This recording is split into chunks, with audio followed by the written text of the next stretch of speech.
ಯಾರಲ್ಲಿ ಸ್ಟ್ರೈಟ್ ಮಾಡಿ ನಾನು ಎಂತ ಮಾಡ್ಕೊಂಡ್ಬಿಟ್ಟಿದ್ದೆ. ಏನತ್ತೆ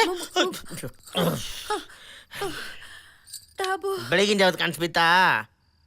ಅಯ್ಯೋ ನಿನ್ನ ಏನಾಯ್ತಮ್ಮ?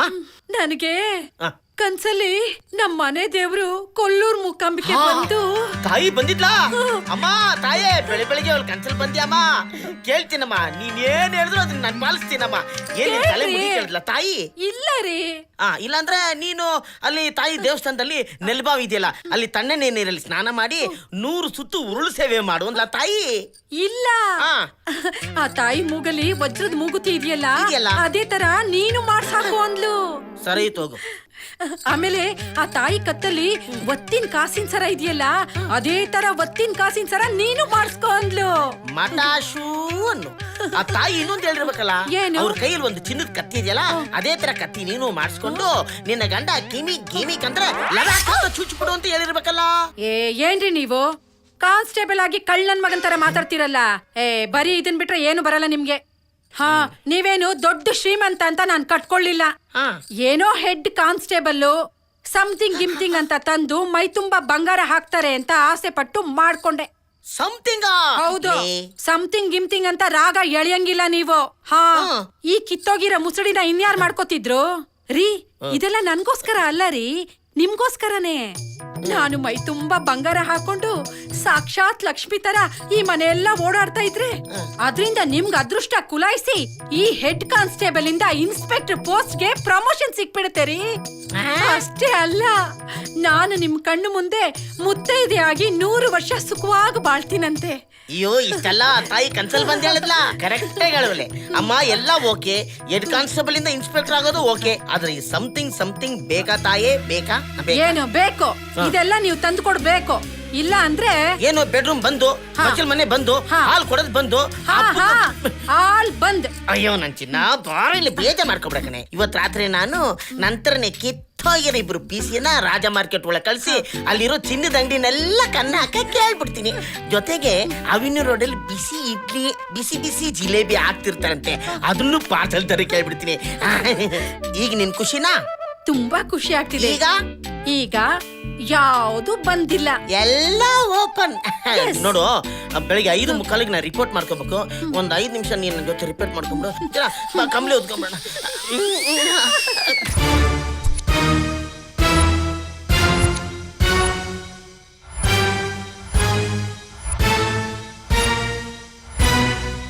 ಬೆಂಗಳೂರಿನಲ್ಲಿ ನಾಳೆ ಬೆಳಿಗ್ಗೆ 9ರಿಂದ ಸಂಜೆ 6ರವರೆಗೆ ಪೊಲೀಸರಿಂದ ಮುಷ್ಕರ.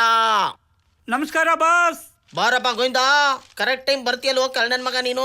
ಎಲ್ಲಪ್ಪ ಕಲೆಕ್ಷನ್? ತಗೊಳ್ಳಿ, ನೆನ್ನೆ ಕಲೆಕ್ಷನ್. ವೆರಿ ಗುಡ್ ರಾ. ಏನು ವೇಟ್ ಕಮ್ಮಿ ಇದೆ? ಸಂತೋಷ ಪಡಿ. ಈ ಹೆಂಗಸರೆಲ್ಲ ಹುಷಾರಾಗೋಗ್ಬಿಟ್ಟವ್ರೆ. ಹೊರಗಡೆ ಬರ್ಬೇಕಾದ್ರೆ ಹಾಕೊಂಡಿರೋ ಒಡವೆಗಳನ್ನೆಲ್ಲ ಮನೆಯಲ್ಲೇ ಬಿಚ್ಚಿಬಿಟ್ಟು ಬರ್ತಾರೆ. ಗಂಡ ಕಟ್ಟಿ ತಾಳಿನು. ಆ ದೇವಸ್ಥಾನದ ಹತ್ರ ಹೋಗಲಿ, 1000 ಜನ ಹೆಂಗಸರು ಮೈ ಮೇಲೆ ಏರ್ಕೊಂಡ್ಬರ್ತಾರೆ ಒಡವೆನ. ಬಾಸ್, ವಿಗ್ರಹಕ್ಕೆ ಡೂಪ್ಲಿಕೇಟ್ ಒಡವೆ ಹಾಕಿ ಡೆಕೋರೇಷನ್ ಮಾಡ್ತಾರೆ. ಇದನ್ನ ನೋಡ್ಬಿಟ್ಟು ಹೆಂಗಸರೆಲ್ಲ ಮೈ ತುಂಬ ಒಡವೆ ಹಾಕೊಂಡು ಅಲ್ಲ ಹಾಚ್ಕೊಂಡು ಸಿಂಗಾರ ಮಾಡ್ಕೊಂಡು ಬರ್ತಾರೆ. ಅವ್ರ ಹತ್ರ ಏನು ಕಿತ್ಕೊಳ್ಳೋದು? ಇದನ್ನೆಲ್ಲ ನೋಡ್ಬಿಟ್ಟು ತುಂಬಾ ಬೇಜಾರಾಗೋಗ್ಬಿಟ್ಟೈತೆ. ಕಳ್ತನ ಬಿಟ್ಬಿಡ್ಬೇಕು ಅಂತಿದ್ದೀನಿ. ಅಯ್ಯೋ ಕಳ್ಳನ ಮಗನಲ್ಲಿ, ಕಳ್ಳರು ಕಳ್ತನ ಬಿಡೋದು, ಈ ಪೊಲಿಟಿಷಿಯನ್ಸ್ ಪಾಲಿಟಿಕ್ಸ್ ಬಿಡೋದು, ಸಿಗರೇಟ್ ಸೇದೋದು ಬಿಡೋದು, ವ್ಯಭಿಚಾರಿಗಳು ವ್ಯಭಿಚಾರ ಮಾಡೋದು ಬಿಡೋದು, ನಮ್ಮಂತ ಪೊಲೀಸರು ರೋಲ್ ಕಾಲ್ ಕಿತ್ಕೊಳ್ಳೋಕ್ ಬಿಡೋದು, ಇದೆಲ್ಲ ನಡೆಯುತ್ತೇನೋ?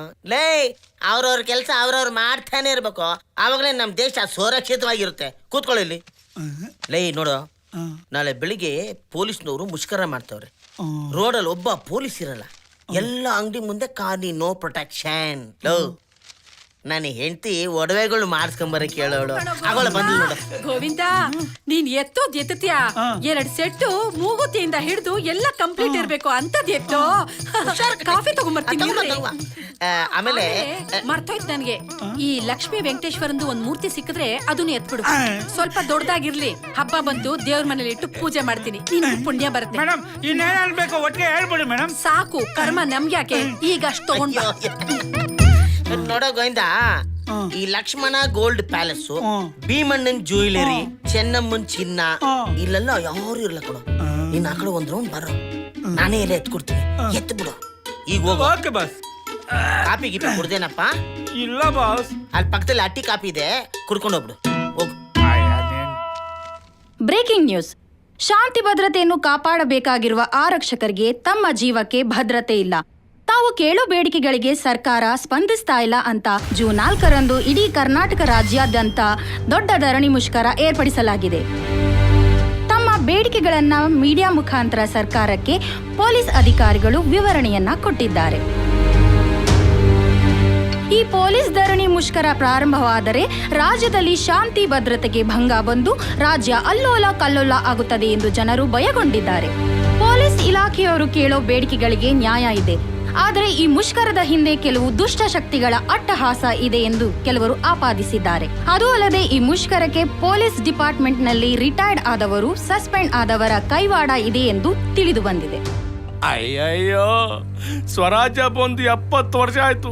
ನಾನ್ ಕಾಕಿ ಬಟ್ಟೆ ಹಾಕೊಂಡು 30 ವರ್ಷ ಆಯ್ತು. ಈ ಪೊಲೀಸ್ ಸ್ಟ್ರೈಕ್ ಅನ್ನೋದನ್ನ ನಾನ್ ನೋಡೇ ಇಲ್ವಲ್ಲ. ನಾನ್ ಕೇಳೇ ಇಲ್ಲ ಬಸಣ್ಣ. ನಮ್ ಸ್ಟೇಟ್ ಅಲ್ಲಿ ಸ್ಟೂಡೆಂಟ್ಸು, ಲಾಯರ್ಸು, ಡಾಕ್ಟರ್ಸು, ರಾಜಕೀಯ ನಾಯಕರು, ರೈತರು ಯಾರೇ ಸ್ಟ್ರೈಕ್ ಮಾಡ್ಲಿ, ಜನಸಾಮಾನ್ಯರಿಗೆ ತೊಂದರೆ ಆಗದಂಗೆ ನೋಡ್ಕೋಬೇಕಾಗಿರೋ ಡಿಪಾರ್ಟ್ಮೆಂಟ್ ನಮ್ದು. ಅಂತದ್ರಲ್ಲಿ ನಾವೇ ಸ್ಟ್ರೈಕ್ ಮಾಡೋದಾ?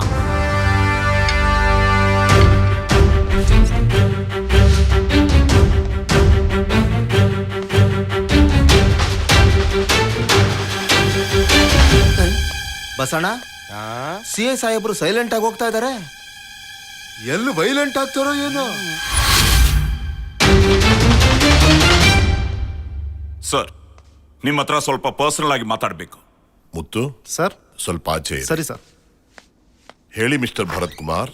ಸರ್, ನೀವೊಂದು 5 ನಿಮಿಷ ನಿಮ್ಮ ಅಧಿಕಾರ ಕುರ್ಚಿಯಿಂದ ಎದ್ದು ನೀವೊಬ್ಬ ಗೃಹ ಮಂತ್ರಿ ಅನ್ನೋ ವಿಷಯನ ಪಕ್ಕಕ್ಕಿಟ್ಟು ಒಬ್ಬ ಸಾಮಾನ್ಯ ಮನುಷ್ಯರಾಗಿ ನಾನು ಹೇಳೋದನ್ನು ಸ್ವಲ್ಪ ಕೇಳಿ sir. What? With all respect to you and our constitution, it's my humble request sir. Please sir, please.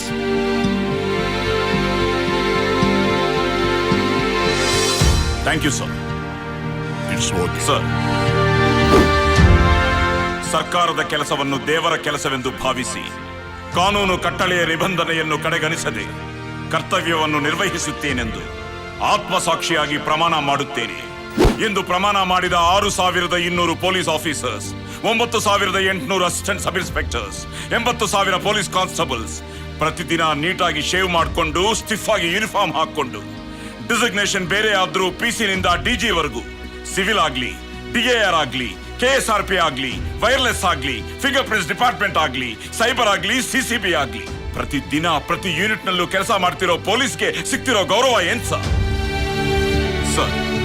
Professional ಆಗಿ ಡ್ಯೂಟಿಯಲ್ಲಿ ನಾವು ಹಾಕೋ ಪ್ರತಿ ಹೆಜ್ಜೆಯಲ್ಲೂ, ತಗೊಳ್ಳೋ ಪ್ರತಿ ಆಕ್ಷನ್ ಅಲ್ಲೂ ಎಲ್ಲ ಆತಂಕಗಳೇ. ಒಬ್ಬ ತಪ್ಪು ಮಾಡಿದ ಕ್ರಿಮಿನಲ್ ನಾವು ಪ್ರಾಣನೂ ಲೆಕ್ಕಿಸದೆ ಅರೆಸ್ಟ್ ಮಾಡಿ ಸ್ಟೇಷನ್ಗೆ ತಂದು ಹಾಕಿದ್ರೆ ಅವನಿಗೆ ಯಾವ ಶಿಕ್ಷೆನೂ ಕೊಡಕ್ಕಾಗಲ್ಲ, ಕೊಡೋ ಅಧಿಕಾರನೂ ಇಲ್ಲ. FIR ಬರಿಬೇಕು, ಕೋರ್ಟ್ಸ್ಗೆ ಪ್ರೊಡ್ಯೂಸ್ ಮಾಡಬೇಕು, ಕೇಳಿದ್ರೆ ರೂಲ್ಸ್ ಅಂಡ್ ರೆಗ್ಯುಲೇಷನ್ಸ್. ಹೀಗಿರೋವಾಗ ಅವನು ನಮ್ಮವನು, ಅವನ್ನ ಬಿಡ್ಬಿಡಿ ಅಂತ ಫೋನ್ ಕಾಲ್ಸ್ ಬೇರೆ ಯಾಕೆ ಬಿಡ್ಬೇಕು ಸರ್? ಏರಿಯಾ ಕಾರ್ಪೊರೇಟ್ರೇ ಆಗ್ಲಿ, MLA ಆಗ್ಲಿ, MP ಆಗ್ಲಿ, ಕೊನೆಗೆ ನಿಮ್ಮಂತ ಮಿನಿಸ್ಟ್ರೇ ಆಗ್ಲಿ, ಯಾರೇ ಫೋನ್ ಮಾಡಿದ್ರು ನಮ್ಮನ್ನ ನಿಷ್ಠೆಯಿಂದ ಕೆಲಸ ಮಾಡೋಕೆ ಅವಕಾಶ ಮಾಡ್ಕೊಡಿ ಸರ್. ಒಂದ್ ವೇಳೆ ನನ್ನಂತವರು duty is God, nobody is above law ಅನ್ಕೊಂಡು ಸಿನ್ಸಿಯರ್ ಆಗಿ ನಮ್ಮ ಕರ್ತವ್ಯ ನಿಭಾಯಿಸಿದ್ರೆ ಟ್ರಾನ್ಸ್ಫರು, ಸಸ್ಪೆನ್ಷನ್, ಇದು ಯಾವ ನ್ಯಾಯ ಸರ್? ಈಗ ಪರ್ಸನಲ್ ಲೈಫ್ ಬಂದ್ರೆ ಬೇರೆ ಎಲ್ಲಾ ಡಿಪಾರ್ಟ್ಮೆಂಟ್ಗಳಲ್ಲಿ ಹಬ್ಬ ಗಿಬ್ಬ ಅಂತ ರಜೆಗಳಿರುತ್ತೆ. ಆದ್ರೆ ನಮ್ಮ ಪೊಲೀಸ್ ಡಿಪಾರ್ಟ್ಮೆಂಟ್ 24/7 24 ಗಂಟೆ 365 ದಿನ ಡ್ಯೂಟಿ ಮಾಡ್ತೀವಿ. ಯಾಕೆ? ನಮಗೆ ಹೆಂಡತಿ ಮಕ್ಕಳಿಲ್ವಾ? ನಾವು ಮನುಷ್ಯರಲ್ವಾ? ನಮಗ್ ಕೊಡೋ ರೇಷನ್ ಆಗ್ಲಿ, ಕ್ವಾರ್ಟರ್ಸ್ ಆಗ್ಲಿ, ಸಂಬಳ ಆಗ್ಲಿ, ಅಲೌನ್ಸಸ್ ಆಗ್ಲಿ, ನಮ್ಮ ಮಕ್ಕಳ ಎಜುಕೇಶನ್ ಆಗ್ಲಿ, ನಮಗ್ ಕೊಡೋ ಪ್ರಮೋಷನ್ ಆಗ್ಲಿ, ನಮಗೆ ಬರೋ ರಿಟೈರ್ಮೆಂಟ್ ಪೆನ್ಷನ್ ಆಗ್ಲಿ, ಇವೆಲ್ಲದಲ್ಲೂ ಬದಲಾವಣೆ ಆಗ್ಬೇಕು ಅಂತ ನಾವು ಬೇಡ್ಕೊಳ್ಳೋದು ತಪ್ಪಾ ಸರ್? ಪೊಲೀಸ್ ಅಂತ ಹೆಮ್ಮೆಯಿಂದ ಹೇಳ್ಕೊಳ್ಳೋ ನಾವು ಇದನ್ನೆಲ್ಲ ತಡ್ಕೊಳಕ್ಕಾಗ್ತಾ ಇಲ್ಲ ಸರ್. ಕ್ಷಣ ಕ್ಷಣಕ್ಕೂ ಕೊರಗ್ತಾ ಇದೀವಿ ಸರ್. ನಮ್ಮ ಸಹನೆನ ಕಳ್ಕೊಂತಾ ಇದೀವಿ ಸರ್. ಕಳ್ಕೊಂಡೆ ಇವತ್ತು ಪೊಲೀಸ್ ಬಂದ್ಗೆ ಕರೆ ನೀಡಿದೀವಿ ಸರ್. ಒಂದು ಸಲ ಯೋಚನೆ ಮಾಡಿ ಸರ್, ನಾವು ನಿಜವಾಗಿ ಸ್ಟ್ರೈಕ್ ಮಾಡಿದ್ರೆ ರಾಜ್ಯದಲ್ಲಿ ಲಾ ಅಂಡ್ ಆರ್ಡರ್ ಡಿಸ್ಟರ್ಬ್ ಆಗುತ್ತೆ. ಬೇಡ ಸರ್, ಆ ಪರಿಸ್ಥಿತಿ ಬರೋದು ಬೇಡ ಸರ್. ಪ್ಲೀಸ್ ಸರ್, ಪ್ಲೀಸ್ ಸಿಸ್ಟಮ್ನ ಬದಲಾಯಿಸಿ ಸರ್. ಅಂದ್ರೆ ನಮ್ಮ ವ್ಯವಸ್ಥೆ ಸರಿ ಇಲ್ವಾ?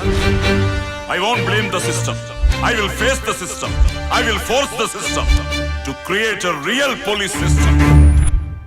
Sir, ರಾಜ್ಯದ ರಕ್ಷಣೆಗೋಸ್ಕರ ಹೋರಾಡೋ ನಮ್ಮೆಲ್ಲ ಪೊಲೀಸ್ ಡಿಪಾರ್ಟ್ಮೆಂಟ್ ಪರವಾಗಿ 96,000 ಜನ ಪೊಲೀಸರ ಪ್ರತಿನಿಧಿಯಾಗಿ ನಮ್ಮ ನ್ಯಾಯವಾದ ಬೇಡಿಕೆಗಳನ್ನ ಈಡೇರಿಸಬೇಕು ಅಂತ ನಿಮ್ಮನ್ನ ರಿಕ್ವೆಸ್ಟ್ ಮಾಡ್ಕೊಂತಾ ಇದ್ದೀನಿ ಸರ್. ಮಾಡ್ಲಿಲ್ಲ ಅಂದ್ರೆ ಈ ಸ್ಟ್ರೈಕ್ ಅನಿವಾರ್ಯ. ಮನುಷ್ಯರಾಗಿ ಯೋಚಿಸಿ, ಮಂತ್ರಿಯಾಗಿ ಆದೇಶ ಹೊರಡಿಸಿ.